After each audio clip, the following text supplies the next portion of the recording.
Okay, enemy phase. The attacks are again. Speed level 1, it said. I don't know what that means. Oh man, it blew her up. Karen says, ah! When you blow up a part of the unit, it turns all blackened. She explodes! Karen? Karen? Karen!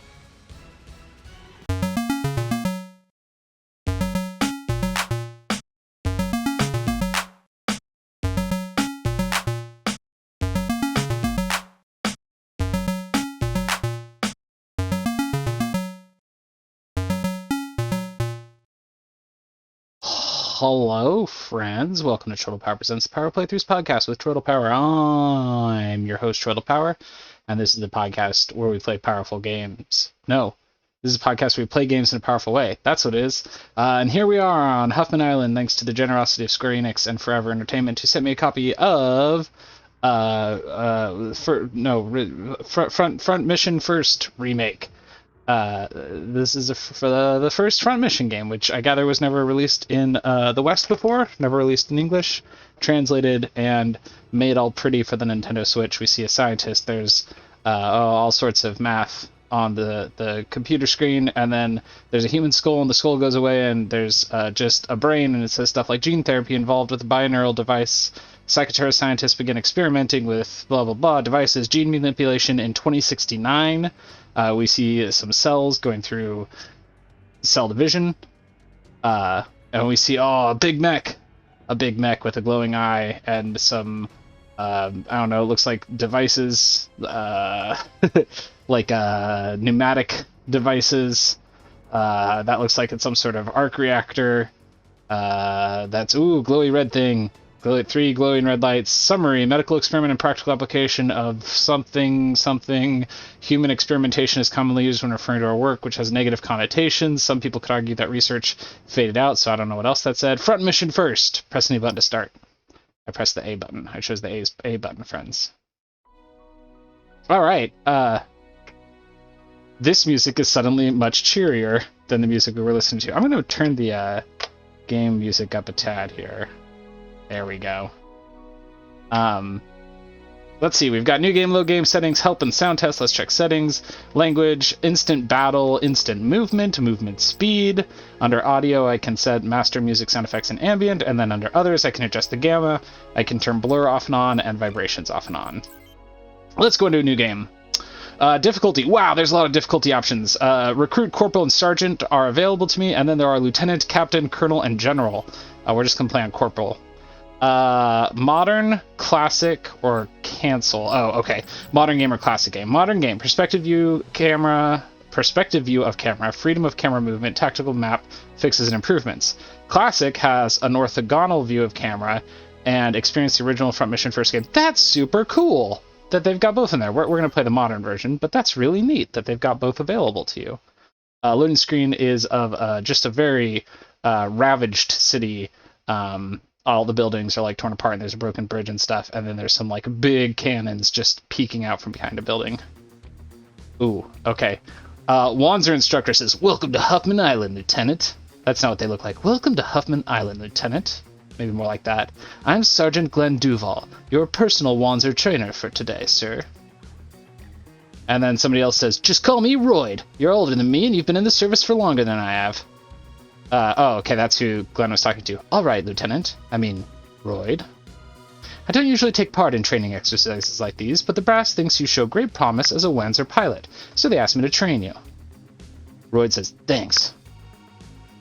Still, I wonder. I've never seen a lieutenant as young as you. How did you do it?" "Just luck, I guess. I made it out alive from all the hot zones they kept sending me into." "And now you're on Huffman, another potential hot zone. Personally, I'd say you have rotten luck." "Depends on how you look at it, Sergeant. Now, are you going to show me what this walking coffin can do?" "Okay, let's start with the basics. I don't doubt you have great survival skills on the battlefield, but applying them to a Wanzer will require a lot of practice." "No doubt." "First, let's try moving your Wanzer. When you select a unit, its movement range is displayed as blue squares. Choose one of those squares with a cursor and press A. The selected unit will move to it. Select N from the menu to confirm the unit's new position. Note that your movement range will vary depending on the type of terrain you're traversing. Terrain type information for the currently selected squares is displayed in the upper left corner of the screen. Okay, so there's grass over there, there's dirt, there's desert, and that's it. Terrain can also offer varying degrees of cover. Cover will give you a defensive bonus under enemy fire. Oh no, oh no, what's happening? My video's all weird. Hang on. If I turn it off and on, that didn't fix it. If I deactivate it and reactivate it, that didn't fix it. Oh no. I'm gonna unplug it and plug it back in? Oh man. Don't you love listening to TroytlePower Presents the Power Playthroughs podcast with TroytlePower, the podcast where I'd say a good 38% of the time I do some sort of troubleshooting over the course of the show. Whoa! Okay. Now I'm echoey. And the screen's still glitching. So good. This is great. Okay, the echo stopped. The screen's still glitching. Okay, we're going to try something else here. We're going to do this, and then this, and we're going to bring this cord over to this side, and then we're going to go like this, and then that. And then we're going to do this, and this is going to switch to this, and then to this, and then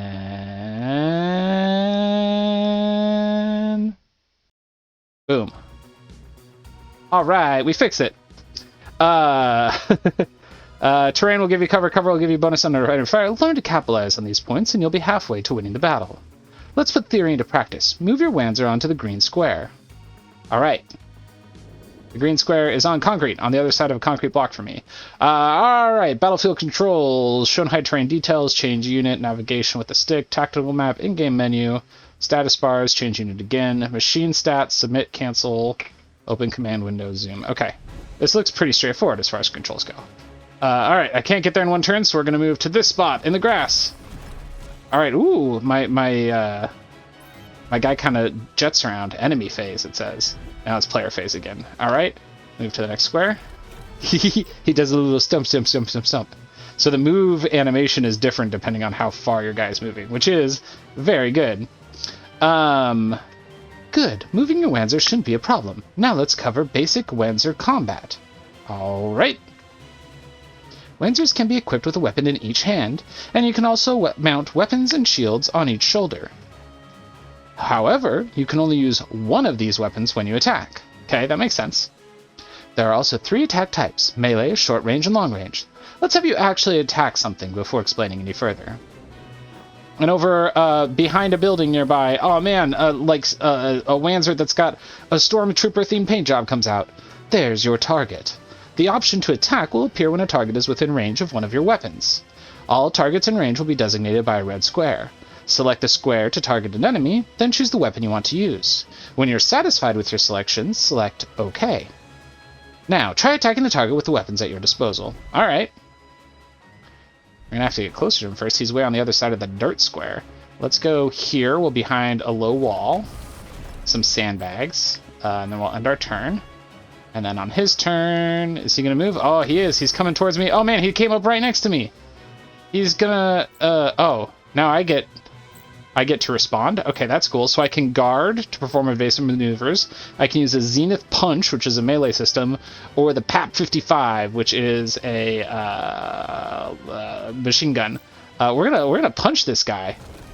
Oh, so that's what I'm using on the defense. So it goes into like a zoomed in view like Fire Emblem, and I punch him back. Melee attacks are mainly used to focus damage on one location. If you have the proficiency level, you can even attack before they do. Now, try attacking the target with a different weapon. I got 11 experience, and it looks like my left arm took damage. So each of my arms can take different amounts of damage. So if I go to more details, okay, range. I have okay. So I have the PAP 55 and the Zenith Punch, which are both a range of 1-to-1, so I can only use them when immediately adjacent. But then I have the Bone, which is a missile with a range of 3-to-5. So we're gonna take some distance, and we're gonna shoot a missile at this guy. Attack. with attack that guy, yeah. And then use the bone. And he's doing guard 5, and boom, I hit him with some missiles. Oh man, I took out his legs! Long-range attacks have several advantages. You can hit targets behind obstacles, and targets cannot retaliate against these attacks. The only drawback is that long-range weapons have limited ammo. Experience plus 18! Alright. This is dope. I like this game a lot already. I can move the camera way up high so it's like straight overhead. Look at now we're playing Advance Wars. Alright. We're going to use our machine gun. I'm going to get right next to him. And attack. Choose that guy. And we're going to use the PAP 55. Oh man, I missed some of those. Short-range attacks are the bread and butter of Wanzer combat. The number of attacks performed and their damage differ by weapon type. And he shoots me back. My left arm's down to 11 health. Enemy phase. Okay, he's going to try and attack me. I'm going to PAP 55 him. We're going to shoot him back. He shoots me. I shoot him back. He's dead. I took out all of his healths. His body, his both arms, and his legs. Great work, but AI opponents aren't what you'll be facing on the battlefield. For your final training, you'll have to face me. By the way, there are repair items in your Wanzer's backpack. Select Use Item from the menu to repair any Wanzer locations that have taken damage. And the gate opens, because we've been inside of a gated area. Now, oh man, he's coming in his cool, like, not steel blue. It's not steel blue. It's steel lavender. So if I move to here and realize I can't attack him, oh good, I can undo a command. Excellent. If I get to here, I think I can use my bone on him. Yeah, let's bone him. Wait, maybe not. He guards, and oh man, I destroyed his body already. Heck yeah. They weren't kidding when you, excuse me. They weren't kidding when they said you had talent. No wonder you made lieutenant so fast. Thanks. But I could tell you were holding back, Sergeant. Why? I'm sorry, I didn't do it on purpose. You see, I have a childhood friend who's now in the UCS Army, and he's about your age. A friend in the UCS? Yeah, we were both born and raised on Huffman, before all this hate between the OCU and the UCS flared up. Those were good days. Felt like you were aiming a weapon at this friend, so you held back. I guess so. I really hope there isn't another war on this island, Royd. Many people have friends and families on the other side. Oh, before I forget, I have orders from command for you. You're being promoted to the rank of captain and being appointed leader of your own recon squad. Again, welcome to Huffman, Captain. Mission complete! Hey, this game is very fun. I like it so far. I'm into it. I'm curious if we have, like, Fire Emblem style characters. Oh, dip! It says select a campaign, and I get to choose to be on the side of OCU or UCS. On the OCU side, it says the Second Huffman conflict as seen through the eyes of Captain Royd Clive of the OCU Army, recommended for first-time play. The UCS side says the Second Huffman conflict as seen through the eyes of Lieutenant Kevin Greenfield of the UCS Army, recommended for experienced players. Alright, well, we'll go with the first-time player one. Enter pilot name. Their name's Royd by default. I'm just going to keep that. That's their name's Royd. Confirm. Enter pilot call signal, or sign. It says Royd in all caps. Yeah. I mean, should we change that? Nah. Royd. Yeah. That's fine. Royd.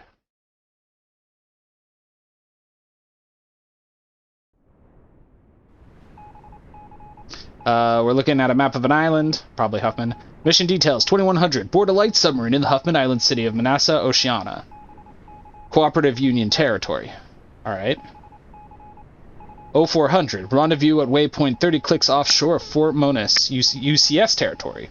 Transfer to camouflage cargo ship and proceed to the landing point. 0430. Commence covert reconnaissance operation of UCS manufacturing facilities in the Larkus district.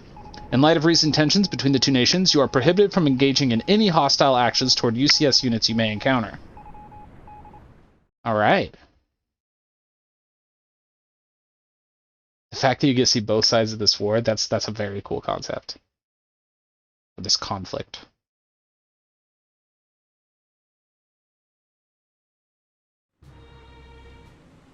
Okay, so we're on a terrain with elevation now, and it does elevate things like Minecraft blocks. So there's no like question about elevation. It is very clear to see like when you are a brick above someone because they're just a brick.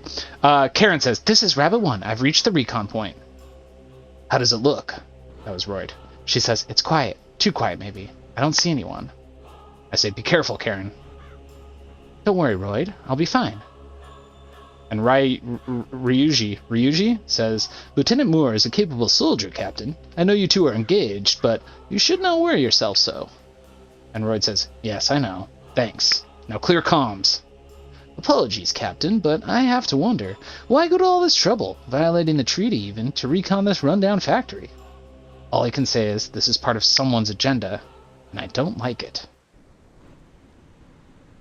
And then Karen goes, The factory. Or this factory. "What's wrong, Karen?" Excuse me. "What's wrong, Karen?" I can't believe they'd... This isn't right." "Karen, report!" Oh man, suddenly a bunch of enemy mechs are appearing all around Karen. There's 5 mechs appeared around Karen. "Enemy Wanzers? But how? Why didn't we pick them up earlier?" "We have to get Karen out of there. We're going in." And then, oh man, this dude, oh, I wish you could see Driscoll. He's got a big black mech, and he has the most punchable face. He's wearing a green colored jacket with yellow piping on it, a white puffy shirt underneath it, and has like white hair pulled back. He looks kind of like Guybrush Threepwood if Guybrush Threepwood was an asshole. "You are right on time. Now, let's see how well they've trained you." Alright, it gives me my controls again. I already know my controls. I got it. Player phase. We gotta get in there, but it's so far away. We don't have like a sprint thing, so we just have to move all 3 of these guys who are way outside the base. We gotta get to Karen, friends. We're all in the same unit here, the same type of Lancer, and she is in the same as well. Oh, I don't get to control her. Enemy phase. Oh man, Driscoll jumped down to where she is. He's right next to her, and she goes, I'm surrounded." And then he shoots at her with a gun and destroyed her legs and arms. "Well done. A new pilot's first reaction to incoming fire is to cover their eye camera, not the torso where the cockpit is. Alas, the valiant effort will be in vain." Oh man. Now one of the other units is jumping towards her. Oh, these ones can only move. They have a shorter movement range, it looks like, so they can't get to her. Oh, that one moved a long ways. "Karen, hang on!" Oh man, is my fiance gonna die in friggin' mission 1? "Roy, no, stay back." Player phase. All we can do is keep moving in. We're like almost to the gates now of the facility. But then she's still like on the other side of the facility. It's a long ways away.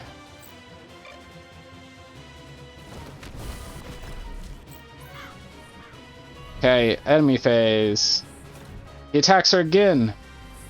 Speed level 1, it said. I don't know what that means. Oh man, it blew her up. Karen says, "Ah!" When you blow up a part of the unit, it turns all blackened. She explodes! Karen? Karen? Karen! The mechs keep advancing towards us, so I guess we're still gonna go fight these guys, even though Karen's dead. Man. I found out I had a fiance, and then she died all in the same day. It's been a rough one for your boy Royd. I almost named him Royd Boy for his call sign, and I wonder if she would have been like, "Royd Boy, it's okay, don't worry about it." Like it would have I feel like lost a lot of the dramatic tension if I had done that. So it's probably a good thing I didn't. All right, enemy phase. Here they come around the corner. This one might be in firing range. Nope, not quite. All right, but next turn we're gonna get to fight back against these 4 yellow units that Driscoll's got out. Driscoll hasn't moved since he killed Karen, so we're gonna get up here and we're gonna attack this guy with our punch does 82 damage, so we're gonna use that. He shoots at me. "You'll pay for this!" And he goes and does a big punch, but he missed. Well, that was anticlimactic. Alright. This guy's going to attack this guy with, you're gonna do Zenith Punch too. Punchy punchy. He shoots me. Raiju runs up and punches him for 16 damage. His body's at 5 health. All right, and now this guy's just name is OCU Soldier. This last mech wasn't important enough to get a name. He's going to attack. Oh wait, what kind of gear do you have? Oh, this guy's a long range person. He's going to use his MGRIB to attack from a distance. Fires 2 missiles. First one misses. The second one does 13 damage and destroyed the body. And then he explodes. Oh, so if the body breaks, he explodes. Okay. Didn't know that. So there's 3 of these guys left then, along with, what's his name? Driscoll. Alright, Ryuju's getting attacked with a missile attack. Did 10 damage. We're okay. This one walks forward. He's also attacking Raiju, and Raiju gets to counter this one. We're gonna... Oh, I see. The punch only has 9 attack, but it has 82 accuracy. I was misreading those. Okay, so we're gonna use the Ibis, which is a gun. We're gonna gun him in response. And we missed with the gun. Well, okay. Player phase. You're just gonna attack this guy with a gun. 4 attacks, 6 damage each. Oh, they all hit and did extra damage. That guy gets exploded. And then finally... Oh, no, wait. This is not finally. This is only Raiju's turn. Raiju's going to come up behind this guy. I don't think there's any bonus for flanking, but he's going to shoot this guy anyway. Turns around. Oh, I hit his arm. One arm's dead. His right arm. Just gone. And then I'm going to bring up my no-name grunt. And you have a PAP 55, yeah. Pap. Did 9 damage to his legs and 9 to his body. He punched me back. What a jerk! Alright, now it's enemy phase. Driscoll's still just standing there waiting. Missile attack on Raiju. Hits him. He's about halfway down on his health. But he gets to attack now. And destroys the Missileer. Alright. Was that... Now it's player phase. I guess that was his counter. It's interesting that it did his turn first. Oh, I guess because he was doing a missile attack. That's different. I'm not sure. Anyway, we're using a bow and attack against the last Missileer. He's guarding. 1 attack misses. The second one hits him for 7 on his legs. Oh man, the camera rotates opposite of what I wanted to do. When I press left, it actually moves to the left, like counterclockwise, and I want it to move to the right. Oh, interesting. You can only turn the camera on 180 degrees. Like you can't go all the way around the battlefield. So it starts at like a perfect 45-degree view of the battlefield, and you can move 90 degrees to either direction, rather than having a full 360. I don't know if any of that made sense. Anyway, we're gonna go attack this Missileer. Attack with the IBS. IBS? Nope. Ibis. That's what it is. I broke his right arm. And finally, the soldier comes in. I need to get him in attack range, though. What is your attack range, sir? More details. 3 to 5. 1, 2, 3. So 1, 2. Yeah, so if you're right here, you should be able to hit him. Yeah, there we go. Shooting some missiles. Here we go. He's guarding. First missile hit. Second did 5 damage. Enemy phase. The guy, Driscoll's still not getting in on the action. He's just hanging out. Whoa, you can zoom the camera in a lot. That's like more zoom than is necessary. I shot the Missileer's legs. He punched me back. I probably should have been, I should have just gone straight for Driscoll there. I'm going to have the other 2 go for Driscoll. Maybe I won't. They can't quite get close enough. Oh, no! That was a waste. Oh, wait. That was Raiju. Oh, that was his response attack. Okay. But I did just move Royd unnecessarily. Because he cannot attack from where I moved him to. Oops! Missed with my attack with Raiju. Dodge the punch. Very good. Alright, let's see if our grunt can get in range. I think he can. To lob a missile at this dude. Attack. Oh no, he can't. I think maybe Driscoll's not actually a targetable enemy in this fight is what's going on.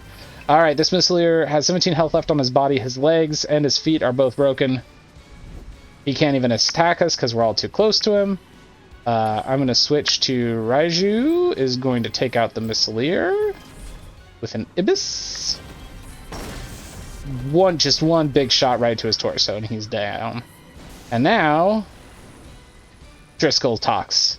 This should be enough now to cleanse this place with righteous fire. What? Captain, stand back! Oh my gosh, the whole factory is exploding, and we're standing right next to it. That's not great. June 3rd, 2090. The Larkus Incident. The Unified Continental States publicly accused the Oceanic Cooperative Union of sending Wanzers on a mission to destroy UCS military factories in the Larkus district of Huffman Island. The OCU responded by denying any involvement with the attack and in turn accused the UCS of staging the entire incident to justify a full-scale coup of the island. Diplomatic efforts for a peaceful revolution and to fail. Huffman Island became the center stage for a foreign war between the superpowers, thus began the Second Huffman conflict. So basically, those guys... Those UCS bastards. I mean, while we were spying, and we did break the treaty by spying, so I guess I can't just say they're bastards. The Windsor pilots who were at the site of the Larkus incident were reclassified as MIA during exercises. Aside from a handful of top-level Army officials, only these pilots have the knowledge of the actual events that occurred in Larkus. We spied on them. They blew up a factory. They said we blew up the factory. And then war happened. A year after the Larkus incident, in the Barrington district of Huffman Island, OCU territory. Okay. A loading screen.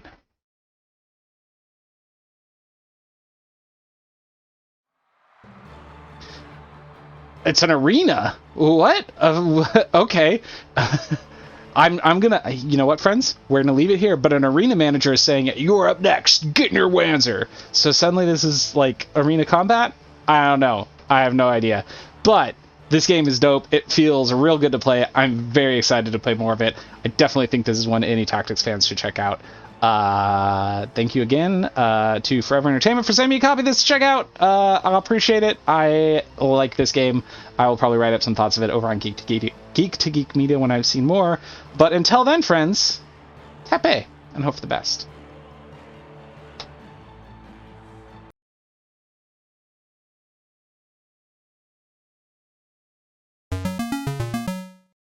If you enjoyed my show, it would mean a lot if you would rate and review it on iTunes, share it on social media, or check out my Patreon. You can find all of my stuff at TroytlePower.carrd.co.